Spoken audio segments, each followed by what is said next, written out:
This family reunion at Maryland marks the end of a separation which lasted for more than half a century. It's also a tribute to some diligent detective work by Coffs Harbour woman Irina Brooks.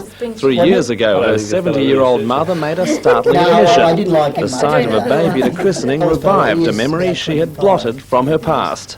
After the christening of my son, she went on to say, after looking down at Jacob and saying, this is my other son, and then she said, but I had a son. She said, where's my other son? Well, that's right. Suddenly, Irina had an older brother somewhere whom she'd never met. He was the product of a brief, unhappy marriage in a time that mother Doreen had all but forgotten. I understood he'd been adopted, and I couldn't have any say. I didn't know who to. I just thought it was some relative, and that's all I sort of knew. While Norman settled down to raise a family of his own, Irina carried on her search. Thanks to police motor traffic files, she came up with a name and a post office box number. So she wrote and included her phone number. Norm was stunned, too nervous to return the call. I said to the wife, you ring up, I'm not going to ring up. So I had to go outside there because the electrician bloke was out there and we were talking, and when I came back in, the wife was crying. And I was thinking the worst, you know. Mum died, you know. That was...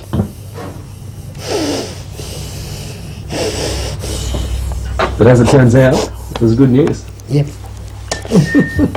Still here. Good on you, mate. And now, in the autumn of her years, Doreen not only has her son back, but a whole new family. So how does it feel now to have him back in the family? Oh, wonderful. I've got all 17 grandchildren now. Okay, that's great. Thanks very much. Okay.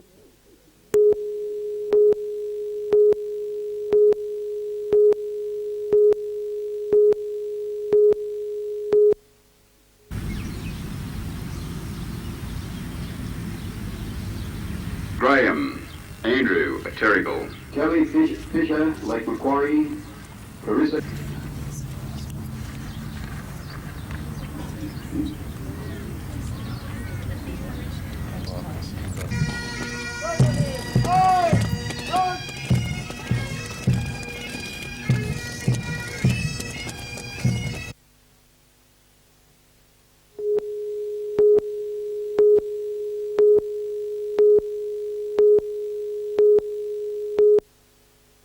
It's the fifth King of the Mountain Festival, but this year's turnout wasn't quite what organisers had hoped.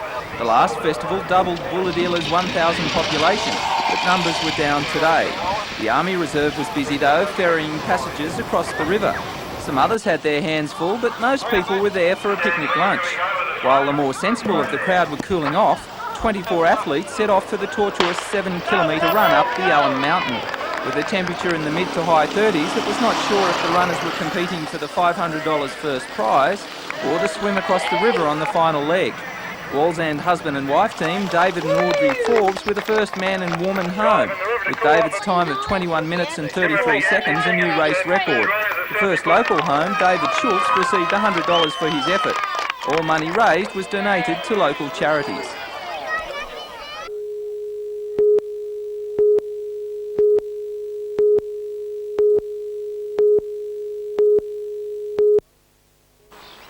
Although a little warm, conditions were near perfect at the Steelworks course for the 36-hole championship.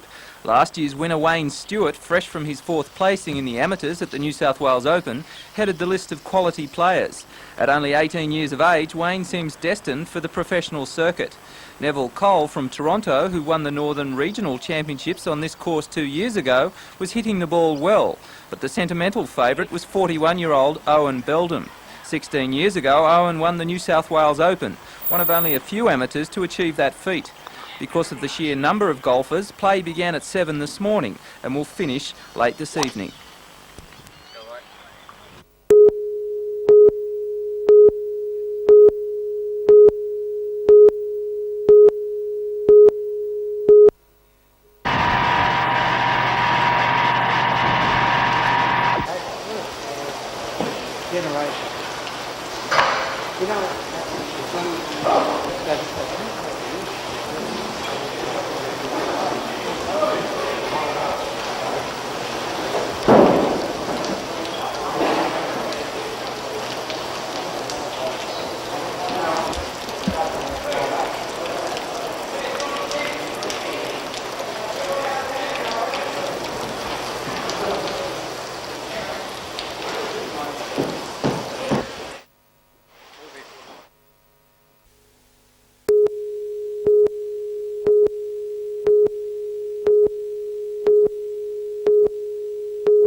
The increased spending for roads follows yesterday's news of a land grant for the Harbourside Haven Retirement Village. Today, the Premier was still playing Santa, committing the government to an extra $400,000 worth of roadworks in the Port Stephens electorate. He's checkmated Shadow Roads Minister Laurie Brereton, who last week accused the Premier of breaking a pre-election promise to upgrade the Bay roads as a matter of urgency. It seems that was enough to galvanise Nick Greiner into instant activity.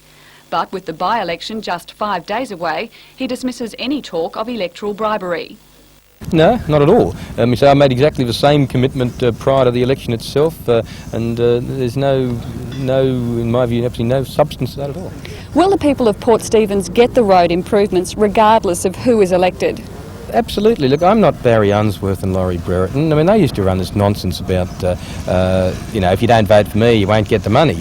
Certainly, the Route 108 isn't going to go away. The problem's not going to go away after Saturday, and we will fund it on the basis of need.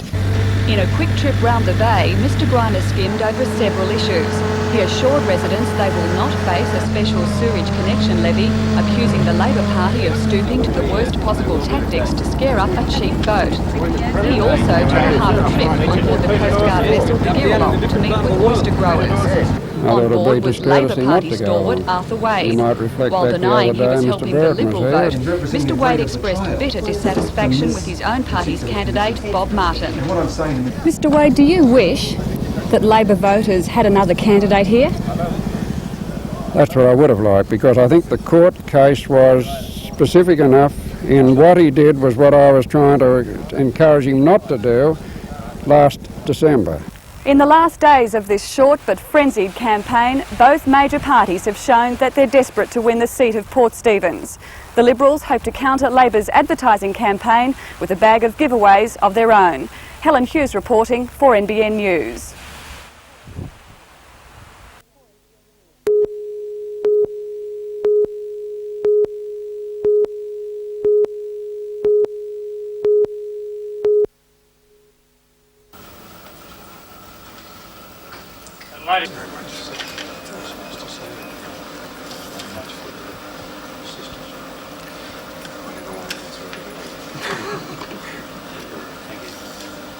And police in disarming.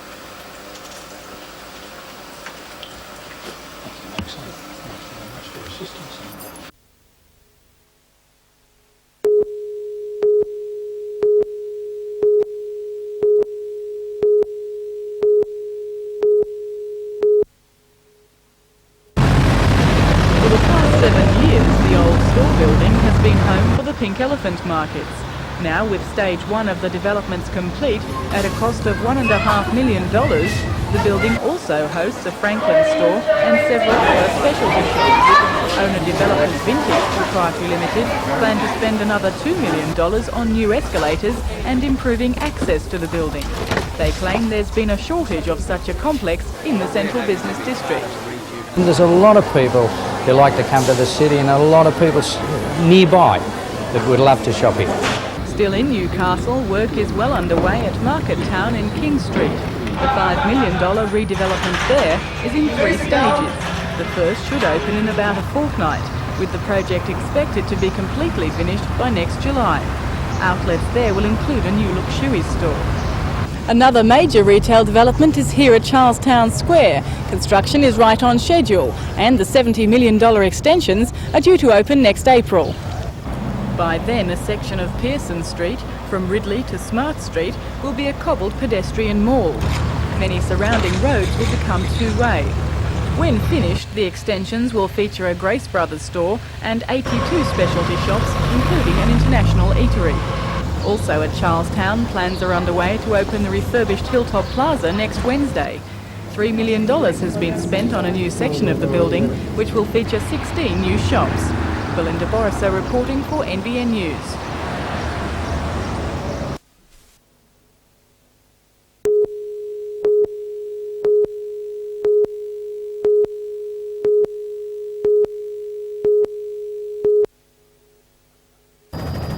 The Dudley fire actually started at Whitebridge, beside the old railway line, but the wind soon whipped it beyond Redhead Road, down into the Alabakal Nature Reserve and onwards towards the town of Dudley itself.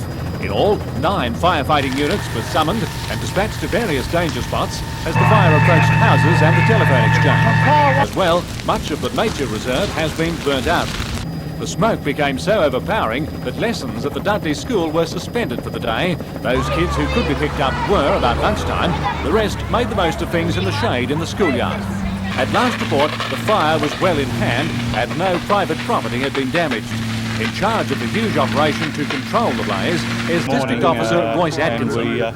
We tried to kill it with sheer manpower early, but unfortunately with the wind it even got away from us. In fact, our initial response was somewhat 3 times more than normal.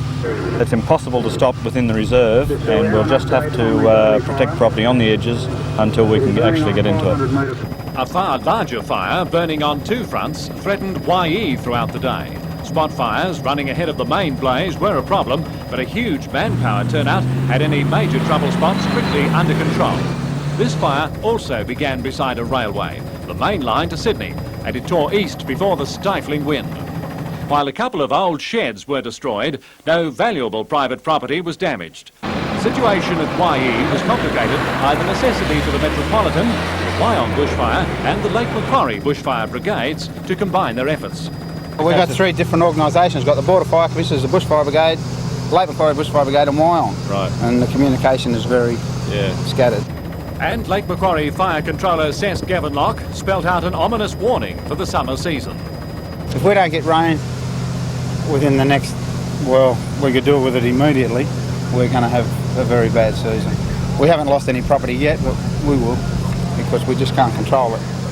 Small tankers and that, with the humidity and the wind like it is, it's just uncontrollable. Other major fires today were on the Coalfields, where several roads were cut and a couple of houses evacuated at Neath, and in rugged bush country out the back of Cessnock.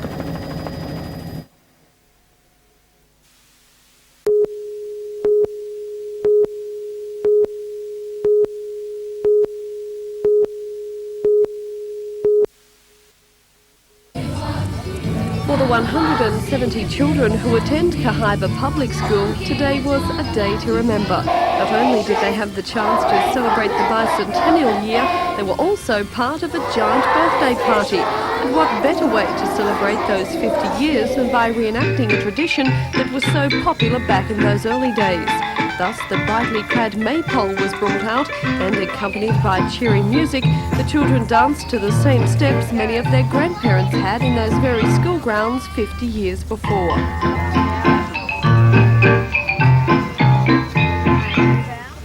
Of course, there was also plenty more entertainment with games and sing-songs featuring those grand old Australian ballads. Earlier in the day there'd been a picnic lunch featuring damper, of course, and tonight the party will continue with a sausage sizzle and games evening.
Bob Martin was already in the thick of electoral duties just hours after hearing the result, this morning attending the launch of a new rescue boat at Stockton's Surf Lifesaving Club.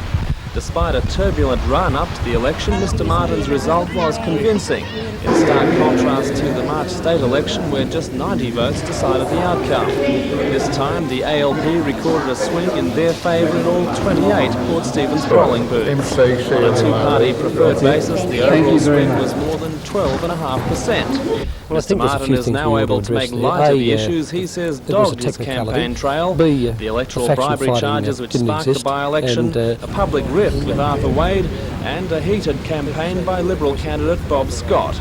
Well, I think there's a few things we ought to address there. A, it was a technicality.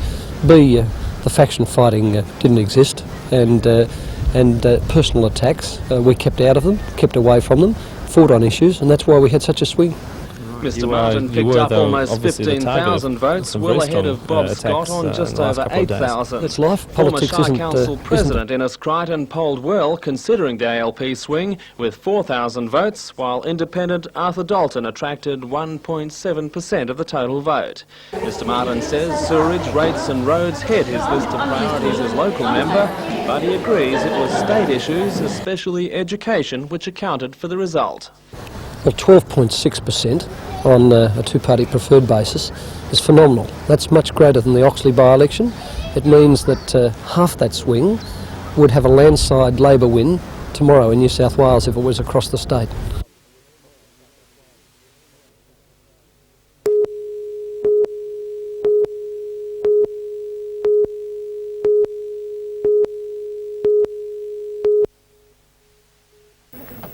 Striking coal mine workers gathered at Branxton's Miller Park this morning to discuss their concerns.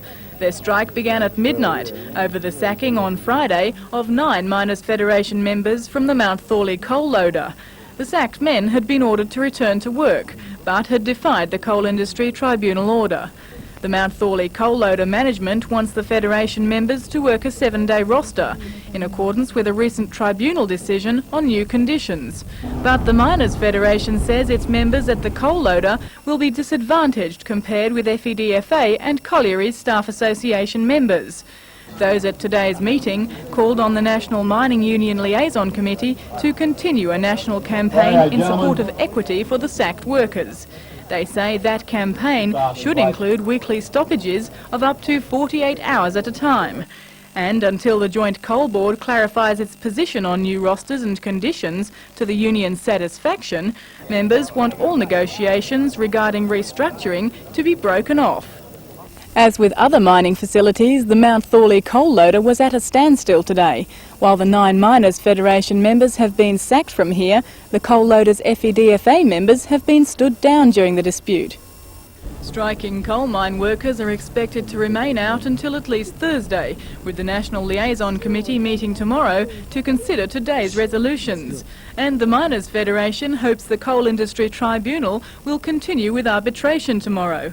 The Federation wants the Mount Thorley workers reinstated, but how likely is that to happen? Well, I think that that'll be the resolution of the dispute eventually, that those people terminated will have to be re-employed. Belinda Borisser reporting for NBN News.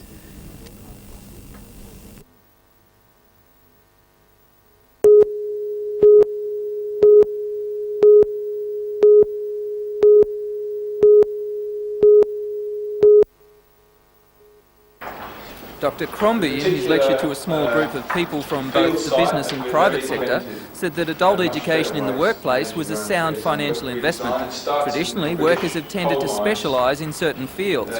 But Dr Crombie says teaching workers multi-skills improves people's interest and participation and hence productivity.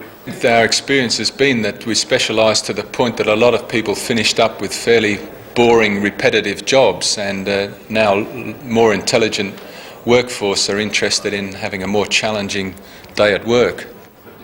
But unlike many academics, Dr Crombie isn't pushing learning at traditional educational institutions. Degrees and certificates, he says, aren't always necessary. But most of the important learning that we're interested about is going to take place on the job, not in formal institutions.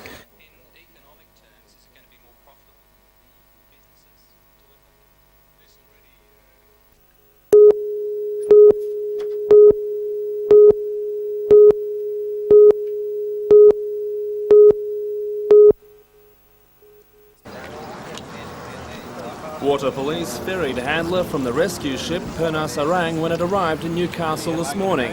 The Austrian was on his first solo trip from North Queensland to Fraser Island when his 16-metre steel hull yacht Joanna sank after rupturing her hull. Handler says he was escorted by the rescue ship for several days while he struggled to keep the yacht afloat, but conditions eventually beat him. So we had 40 knots winds. a very heavy swell from southeast, very high, and I was drifting 3 days, and I got really beaten up like hell. The yachtsman has nothing left from his home of 5 years but a small bag of possessions. Customs officers have approved his visa. Handler says he plans to stay with friends at his original destination in Queensland. That's why I keep the top of it.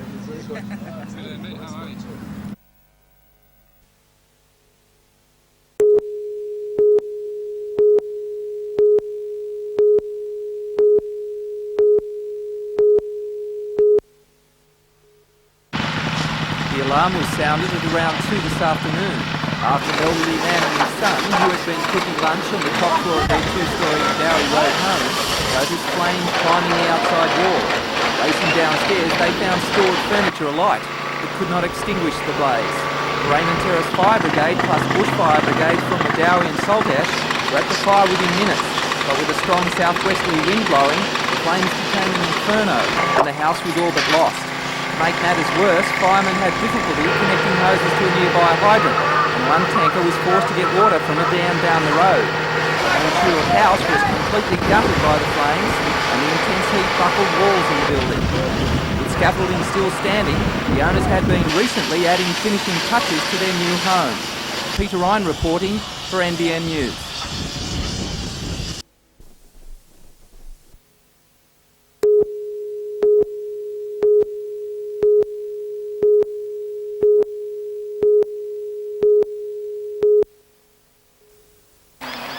It's not an area you normally associate with crime, but business is booming for thieves in the bush. Police estimate farmers are losing millions of dollars a year. Do you think farmers have been a little bit casual up until now in regards to security? Yes, that's true. There's a lot of equipment that is left in the areas. You've got tractors and equipment worth hundreds of thousands of dollars. I don't think they do take the precaution. The New South Wales Farmers Association says in 1987, 600 stock thefts were reported in this state, while in 1988 that figure has blown out to more than 1,000. But that's just the reported thefts. Rural Watch, a common-sense program to secure all machinery, keep account of valuables, identify all livestock, regularly check them and report any losses to police, has proved to be a great success in the New England area. Farmers at Armidale say they lost thousands of sheep annually through stock theft, but after 15 months of Rural Watch, the problem is virtually non-existent. 3 Rural Watch areas have been established in the Hunter at Willow Tree, Murrurundi and a block including Nelson's Plains, Seaham, Miller's Forest and Duckenfield. Constable Leo Schumann, coordinator of the Nelson Plains group, says local interest has been good. Well, it's been very good. Our first meeting, which was held on the 8th of this month, we had 60 people who were deemed coordinators, and the response was very good. Well, it's worked in the New England area. Will it